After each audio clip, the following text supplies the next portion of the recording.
some people think like the editing is like easy, but like it's not. It's different. It's still other than taking the pictures and the video.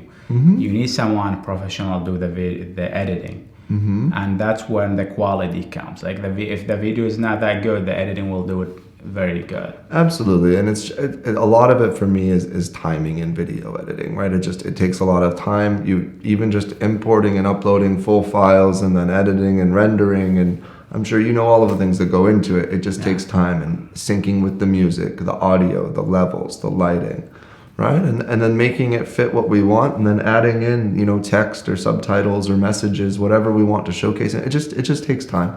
It's not really, it's not that it's the most difficult thing in the world that I have to do, but it's time, and I only have so much in the day. Like when you talk about the agents who are using their iPhones to take pictures, and they're not hiring professional photographers and doing 3D tours or drone videos or doing the things that we're doing, I think that they're doing their clients a disservice, because they're not showing the property in the best light. So if you're only putting it on MLS and you're only using iPhone videos and you're not doing a really detailed description of the property, I think you're doing your clients a disservice.